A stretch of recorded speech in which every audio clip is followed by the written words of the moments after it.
welcome everybody. For this panel, we are covering, as Max said, the very easy question of what civilization should strive for.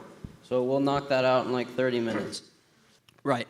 And so I'm joined by Nick Bostrom of FHI and Amanda Askell with OpenAI and Joshua Greene of Harvard. And so just moving on a little bit here, again, just to frame it a little bit, we're trying to figure out what civilization should strive for. And so we need to know what direction we're trying to steer civilization. We need to really know what it means to align AI systems and what it means to build something like a post-human ethic for a world which will likely be inhabited by post-human agents and machines. So I think just to start off, like in the workshop, in framing that, there was a lot of things that different value systems seem to agree upon for what civilization should be striving for. Things like trying to get existential risk to zero, spreading things like abundance widely, spreading knowledge throughout the world, maintaining optionality, and better healthcare and sort of things which a lot of value systems agree are just intrinsically good.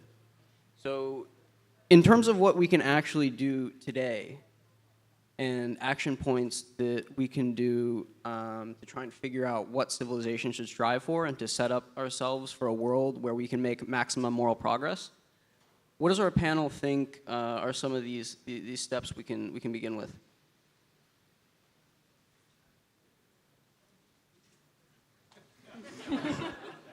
Maybe that's too hard of a question. Yeah, I mean, yeah, Josh, if you'd like to start, you can go ahead.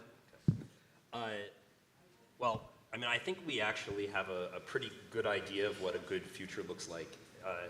It has curvy glass buildings with trees and very quiet vehicles surrounding them. Though that's what the images always look like. But I say that as a joke, but I think that if you ask us sort of philosophically what's good and what's bad, you'll get a lot of different answers. But if you actually sort of lined up all of the possible futures and asked people which ones seem like the good ones and which ones seem like the bad ones, at least among people in this room, I think we'd have pretty good agreement about that. Something along the lines of shared abundance and shared freedom. And my guess is that in order to have a world like that, it's going to require a lot more cooperation and integration than we have right now. So to me, the big question moving forward is how do you promote that?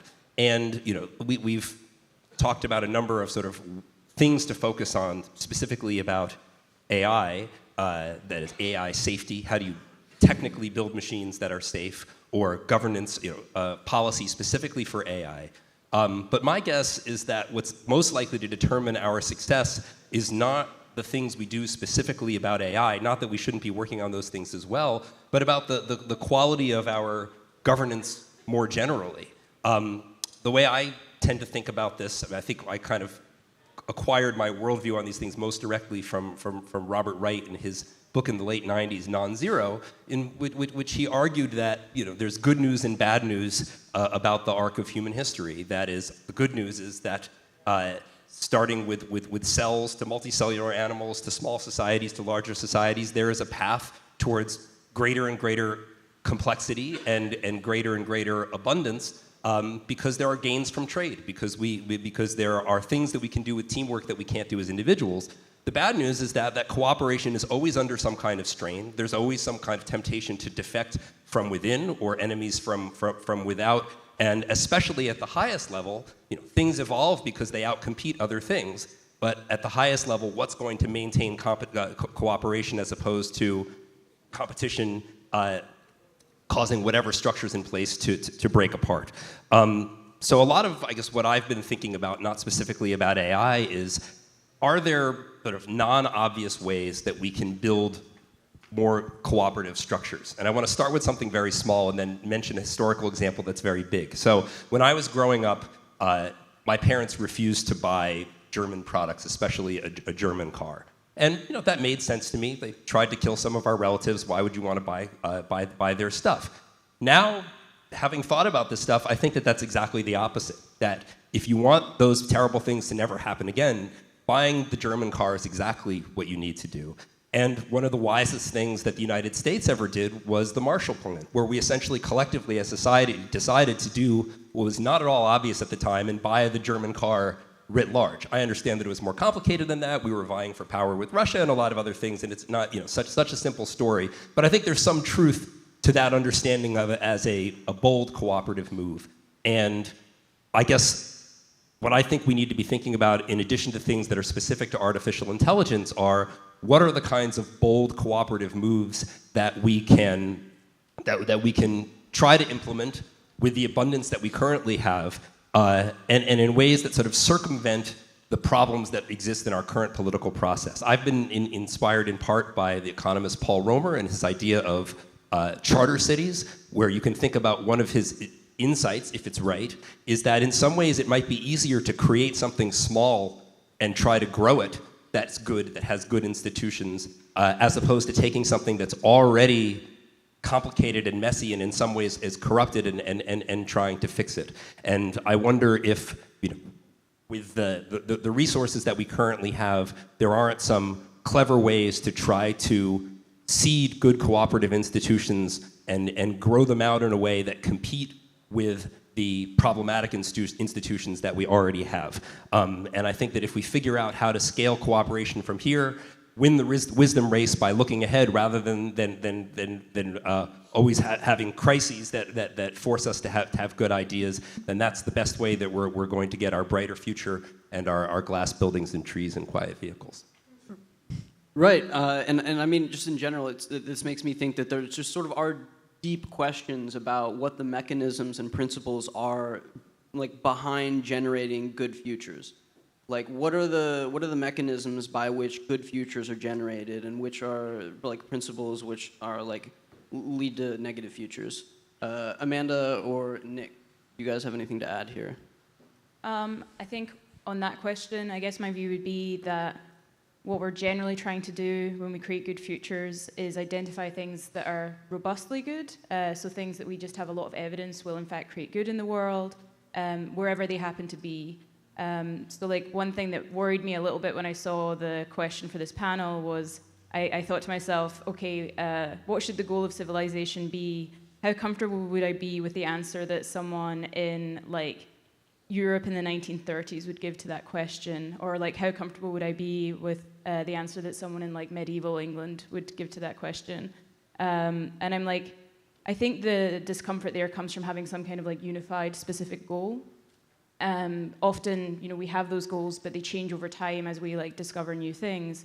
And so I'd say that the key thing is to have ways of identifying things in your immediate environment that are in fact good. So I think that currently we have a lot of things in that category that we could like massively improve on in the short term. We still have massive issues like global poverty that it would be really excellent to see like more work being done in. But I also think that identifying good mechanisms for finding those kinds of good paths is like really important. And so I think that one key thing is to embrace both like discovery and experimentation here. And I think there's like a lot of really good work starting to be done there, but we should essentially think of this as like, a kind of scientific endeavor in which we can like find out more. So yeah.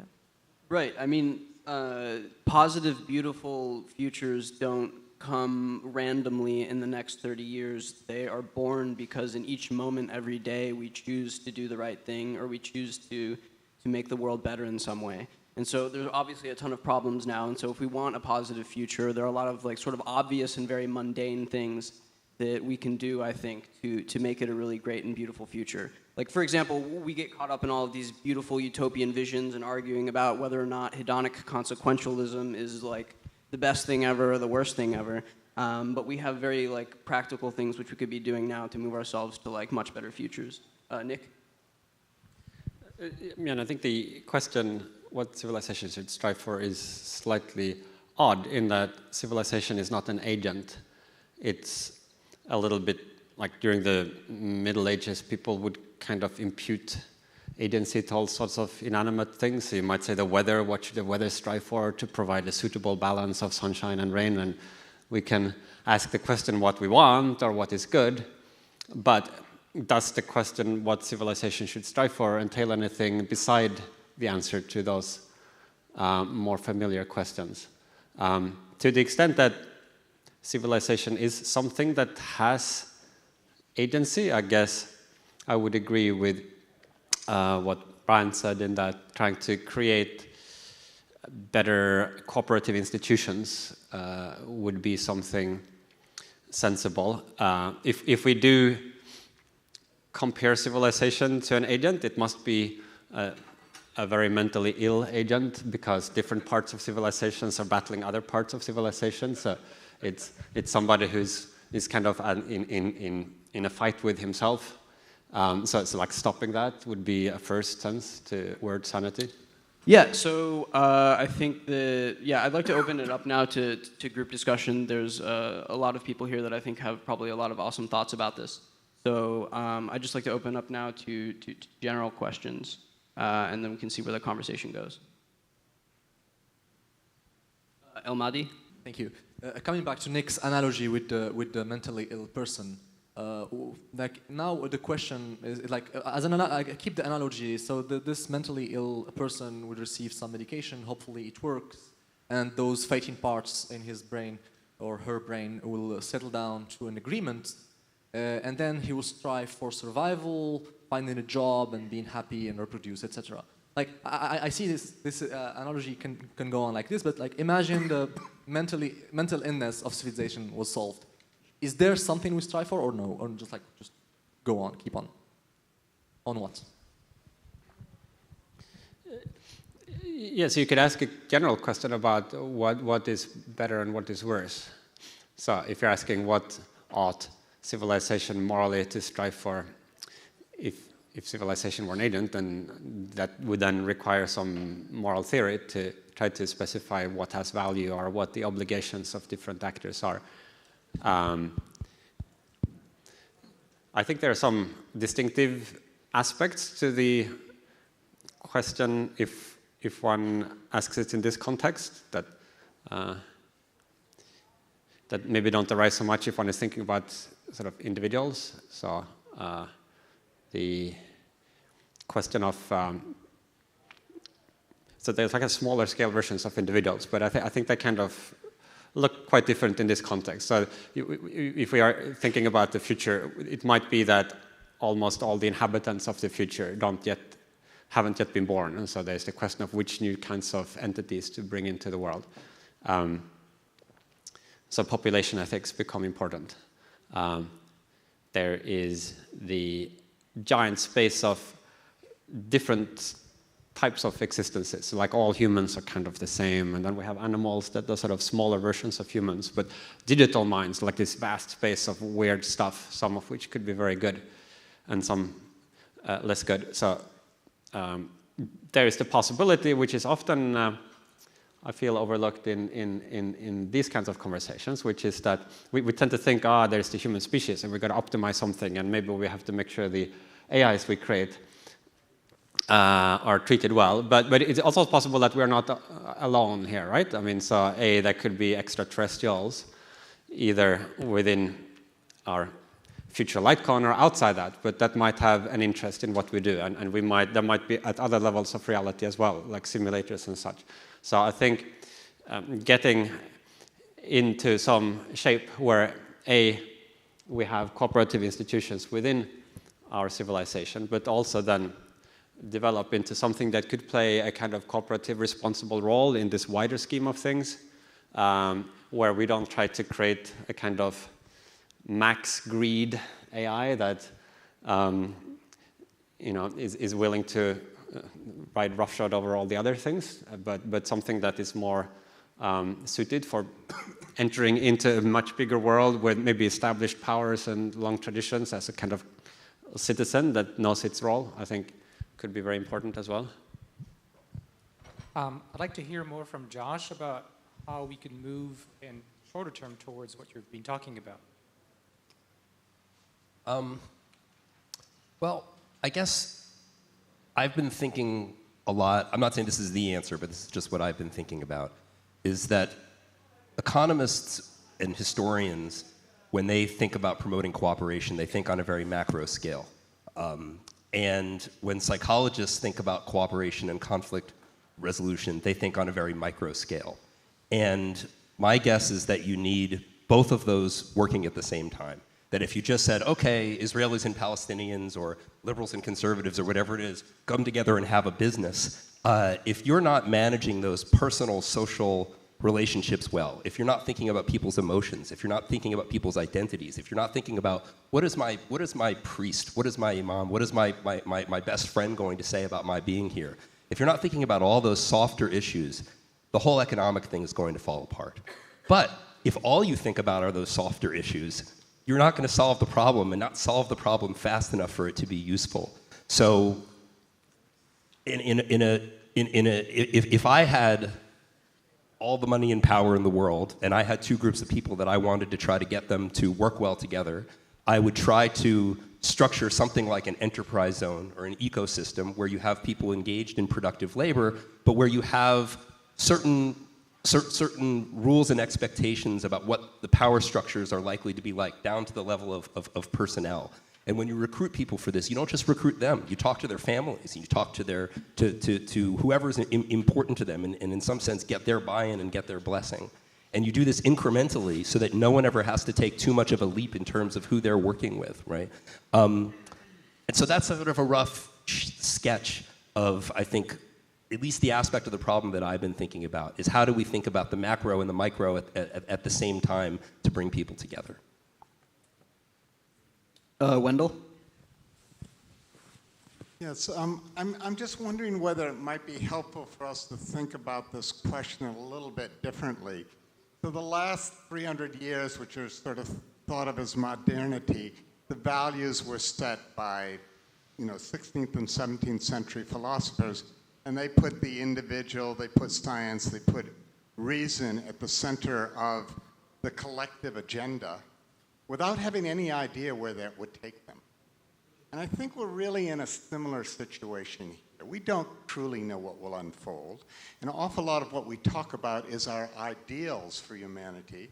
But in the end, we need to come up with values that reflect what we want to be at the center of the agenda, regardless of how it's going to unfold or what AGI will or will not be, or how other technologies will interfere in the process. And I think if we do that, it's clear from some of the things that have been said by the panel, particularly Josh, and in the last conversation, but also things that are being discussed at the UN and other places, that some form of cooperative inclusivity has to be made part of the agenda. Now, whether that's just added to Enlightenment values, or whether the Enlightenment values are collapsing, as some people have suggested, or that they are really have been truly beneficial and should be continued, as Steven Pinker and others have said, I think that's where the debate lies for us. So we need to be focusing on the values that we want to inform the next millennia, the ethos of humanity, without necessarily presuming that we know how that can unfold, given the many uncertainties we're confronting. Yeah, great. So I think another, Dikai? So, you know how, like, to a man with a hammer, everything looks like a nail, right? I think optimization maybe is our hammer. We have this tendency to, like, try to couch things now in terms of the objective. I mean, it's great, but, like, is this really the right way of framing it? I'm just going to toss you a couple of quotes. Henry Miller says, one's destination is never a place, but rather a new way of looking at things. Or somewhat more deep, perhaps Drake.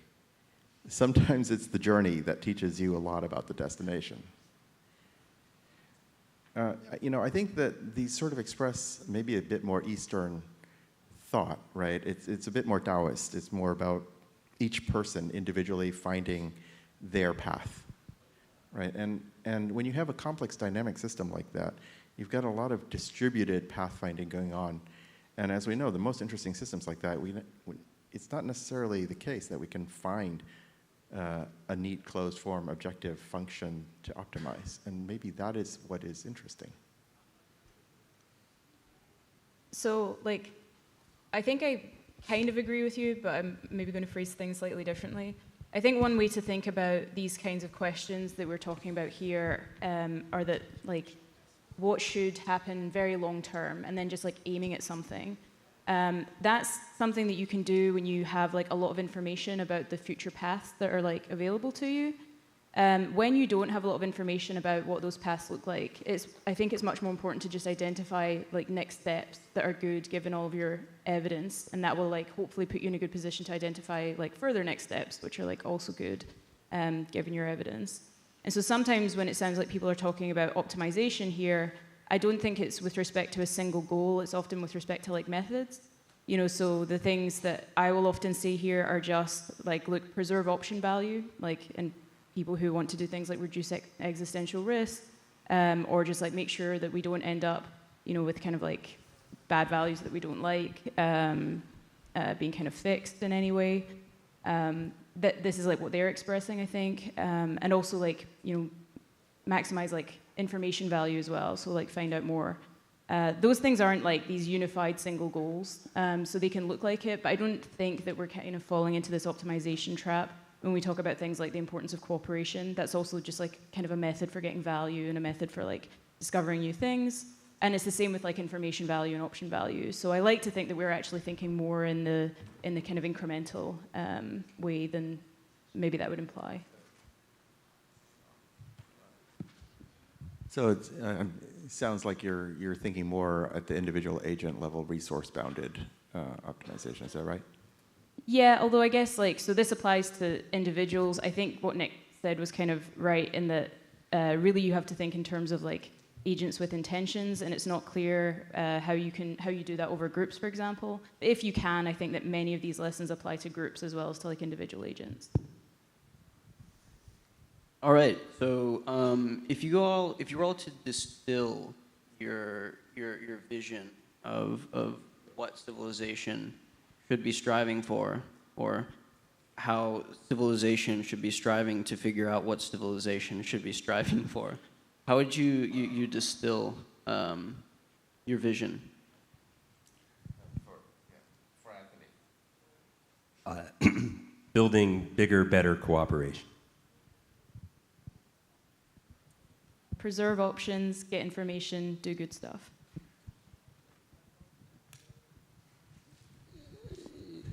Yeah, something along those lines.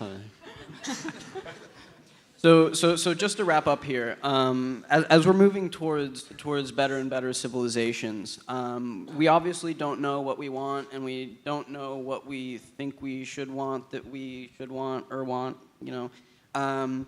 So what are there potential ways in which we can use AI and leading up until AGI to sort of leverage this decision-making process of like determining oughts?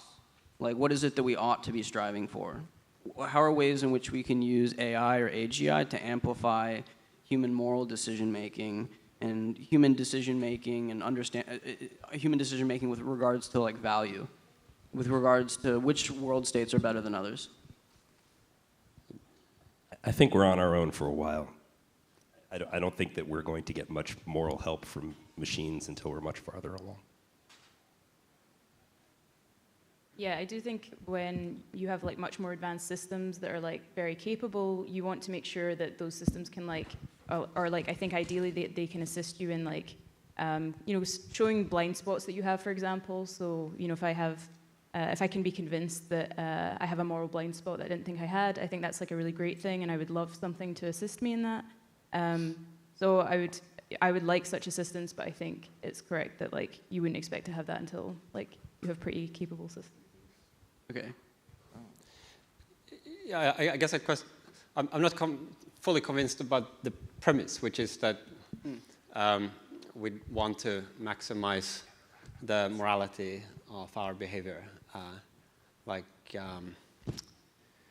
Who knows? I mean, we don't know what moral theory is right. Like, so suppose it's like really unpleasant one that, like, some just desert theory is correct. Like, the moral right thing is for everybody to get what they deserve. Could be true, right? That might be the best systematization of moral intuitions and behavior. That kind of the simplest theory that captures a lot of regularities. You know, maybe it turns out that we have all been quite naughty and deserve to be punished for that. So do we then want to like set up some system which guarantees that we are punished forever just so that the morally optimal thing happens? it might be that morality is best in moderation, that we might some kind of nudge towards that, but that there are other things we care about as well. And so optimizing very hard for morality might result in radically unpalatable futures. And it's not clear that there would be any humans there, for example. I mean, you have hedonism is true, you get utility monsters. You get like just a search theory, you get maybe punishment. Some other weird theory we haven't even thought of, who knows what will happen. So I might more lean towards something like extrapolated volition, coherent extrapolated volition or something like that. All right, and with that, we have solved what civilization should strive for. So I'll see you guys in Utopia. All right.